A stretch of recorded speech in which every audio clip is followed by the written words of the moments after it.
tomato review today on this tomato right here, and this is called the Floragold Basket tomato. It is a Micro Dwarf tomato, and it's quite a good producer for such a small plant. I mean, I've pretty much been eating tomatoes off of that plant since I planted it. I mean, it basically started putting tomatoes out within probably the first 40 days. I started getting already green tomatoes like this. And I started getting those, and I'd say probably within a month and a half, roughly, I've been eating tomatoes. Now, not a lot, mind you. I've just been picking the ripe ones that were first coming off, and I like them, to be quite honest with you, especially for the beginning of the year when you haven't eaten your own homegrown tomatoes. You start eating your own fresh homegrown tomatoes. Now they taste extra good, so that might be why they were so good, but I've been eating them and I like the taste of them, and it was kind of hard for me to get to this point now because I still want to eat them because they're really the only plant that I have tomatoes, really, and maybe a few other varieties, but they're not putting out heavy. There's just a few tomatoes here and there, not really enough to really make a meal with it, make a pot of sauce. It's real small right now. They're coming in. It's just a late start because I got started late this year, so this is about the only one that's really starting to pump out the fruit. Now, I just pruned the plant back and I picked everything off it. There were a couple of green ones on there, and I did pick those off. So, I mean, you can see there's a green one here. There's that one. And you'll notice, too, with these tomatoes, you'll notice that they got these nice green shoulders, if you look good.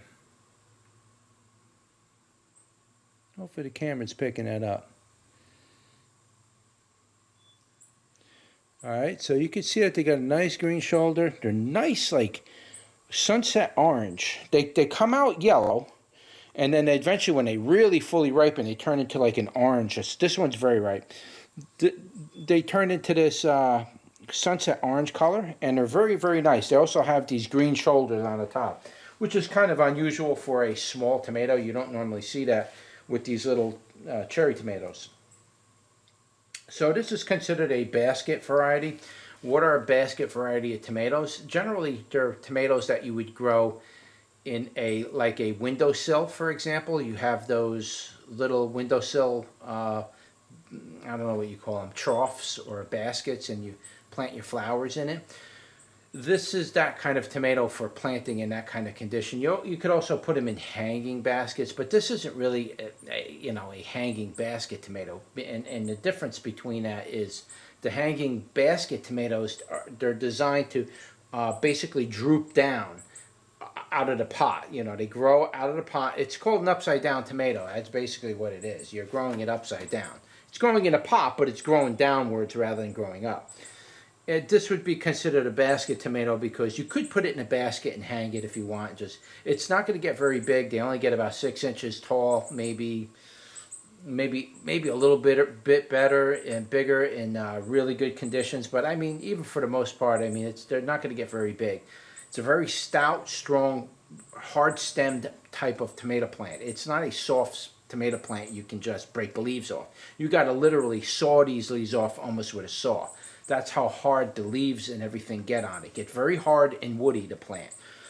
So it's really made for, I mean, the plant is really, a long duration type of a plant. It's not really a seasonal plant, if you will. Even though it's a determinate tomato, it's not that kind of plant. These Micro Dwarfs and these dwarf variety tomato plants are considered determinates, but in my opinion, my experience, they're not really determinates. Parts of the plant is determinate, but the plant itself is not determinate. So what do I mean by that? Like, for example, the stems that come off that make the fruit, those parts are determinate, but the main stem that goes into the soil, that's like indeterminate. So as long as that one stem is done fruiting and you get all your tomatoes off it, you just cut that stem off, it'll put out a new stem. And it'll just keep doing that over and over and over and over and over again, forever, for as far as I know. And so it's not really a fully, I guess you would consider that semi-determinate, meaning that in some cases it might just die out after it fruits. But if you manipulate the plant, it'll stay alive. So that might be why they call it maybe semi-determinate. I'm not 100% sure. My experience is as long as if you keep pruning the plant and keep taking off the old foliage that's kind of clogging things up, this plant will basically live forever and it'll keep producing fruit. Now, as it goes on, the fruit may get a little smaller. They might go from larger size. I mean, I've had tomatoes already off of here, maybe almost twice this size. I'm not sure if you can see that. Okay, you can see this is a small one, right? And there's one that's a little bigger. I've had tomatoes that came off here in the beginning that were basically twice the size of this big one right here. So, I mean, they can't get big in the beginning, but as time goes on and you prune them, they're going to get a little smaller.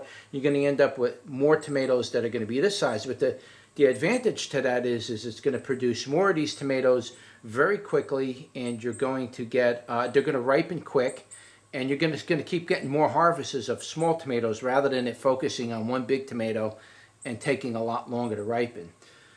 So you can keep pruning it back. You'll probably just get smaller tomatoes like that in the beginning, and you know, after you prune it a few times, they'll stay small. But you're going to get a lot of them.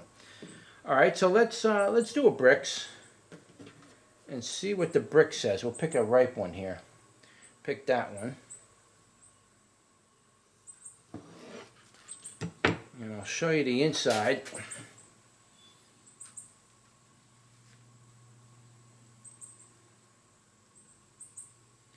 Doesn't look like it wants to focus today, does it? Come on, baby.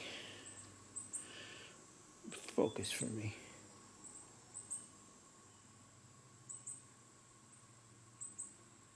Hopefully you could see that. I don't know if it's focusing or not. It should be, but I don't know if it is. And so that's what that looks like on the inside. That's the inside. And let's do a Brix. I always like to show the inside of the tomato because it says a lot about what kind of tomato it is, and a lot of times I get an idea of what the taste is going to be based on what it looks like on the inside. Alright, so this one's about a 5. I can personally say earlier in the season they were a lot higher than 5 just by the taste of them. It might be because they've been out in the rain and getting watered a lot, rained on. So the soil got depleted. So maybe if I repot them, they'll probably, new soil, repot them in new soil. They'll probably get a sweeter taste because I could add some lime to that soil. That should bring up the taste a little bit. But let's give this one a go.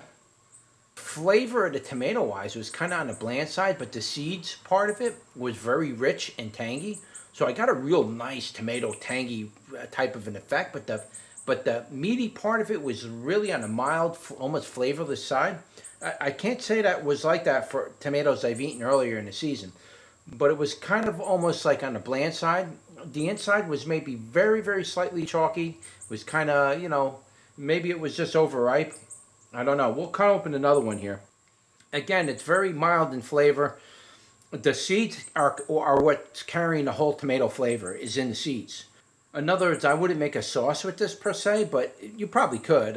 It's just the flavor of the tomato is very neutral, it's just kind of neutral in flavor. The tomato itself, now the seeds part of it is what's carrying the whole flavor. It's got the tangy in it, it's got the tomato flavor in it, and it's very nice, but they're very low on the sweetness. So I'd say the sweetness on this particular one is probably, in my opinion, probably like a 25. It was 22, 25. It was kind of on the low side. I almost didn't even taste sweetness. But it was bland and kind of moist, and it had a tangy flavor. Now, don't let me throw you off with that, because like I said, I ate these tomatoes earlier in the season. Boy, I was popping it. As soon as I see one ready, I popped it. Munched it right down. It was great. Now they just seem like the flavor maybe, kind of settled down a little. Again, that could be because of all the rain we've been getting, and it's just washed out the soil from all the nutrients. So maybe it's suffering from that a little bit. But unfortunately, in this review, I can only tell you what I'm tasting. So I can't. I could just tell you from my earlier experiences, the flavors were more, maybe not necessarily sweet, but definitely a little sweeter. It wasn't this bland. This is like virtually flavorless, guys. I don't know what happened here. a little shocked by that because, like I said in the beginning, they were fantastic.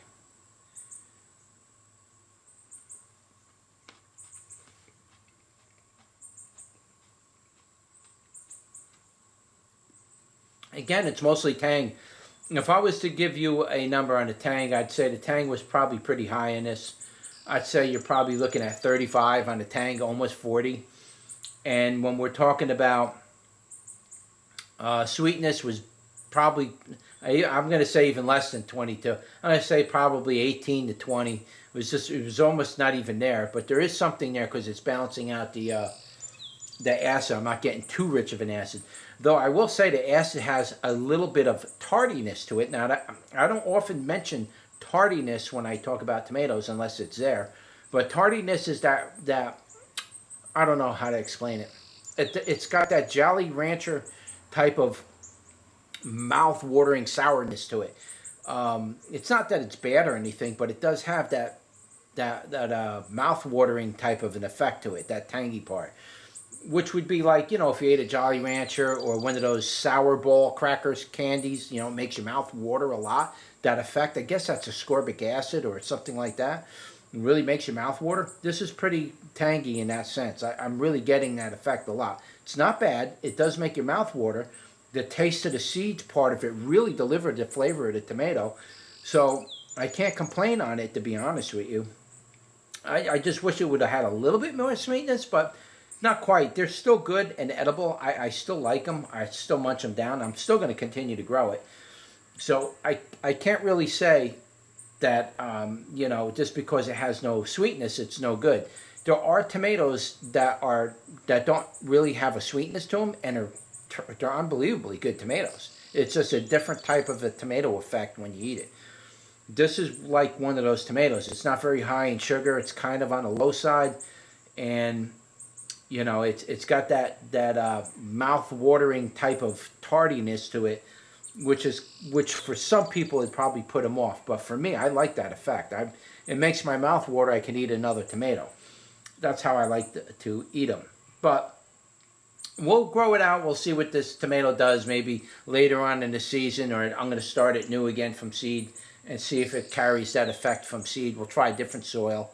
We'll add a lot of lime to it. We'll make it really limey, the soil, because I don't care if the plant dies. I'm just kind of experimenting. The more lime you get in that soil, if you get a lot of lime in that soil, that should really impact the way the flavor of the tomato is. So if it doesn't affect it, even with all the lime in the soil, well, that's just the way the tomato is. So I need to find that out by experimentation. So that's what I'm going to be fooling around with in the coming months. As time goes on, I'll replant the seeds and see if we can get it sweeter, or is it just going to, you know, stay tangy like that forever. So anyway, that's really about it. I mean, if I was to give this a rating wise, because it's a dwarf tomato, I'm giving them higher ratings, because dwarf tomatoes are so versatile. You could grow them right in your kitchen sill. You can grow them literally indoors all year. I mean, there's no effort in it really to grow these tomato plants. It's so easy. They don't really, that's another thing too, as far as the disease goes, they don't really want to get disease. And if they do, it doesn't spread on these plants quite as bad as it does on, say, a indeterminate tomato. You know, it's really big. That you get blight on the bottom of an indeterminate tomato plant, it goes right up the plant like it's on fire. With these plants, they get them on the little leaves. If you could get those leaves off of there before it gets, you know, spreads a little bit, you can stop it relatively pretty easy. Whereas with the other plants, I don't know. It just seems like once they get it, that's it. It's go time, you know. But these are less likely to get it. Though I have gotten, you know, either black spot or maybe anthracnose on these plants before, and it will kill them eventually. It does get to them, and it will kill them, and so it's not necessarily a good thing. But if you keep the plant disease-free, it'll generally pretty much resist most diseases. Even like small amounts of it, it'll fight it off. And it won't really get, it takes a lot for it to get hold, you know. It doesn't get on it as easily, so. But, yeah, anyway, that's it. That's your tomato review for the Floragold Basket Micro Dwarf tomato. Don't forget to like, share, and subscribe. And I'll see you on the next one. Take care.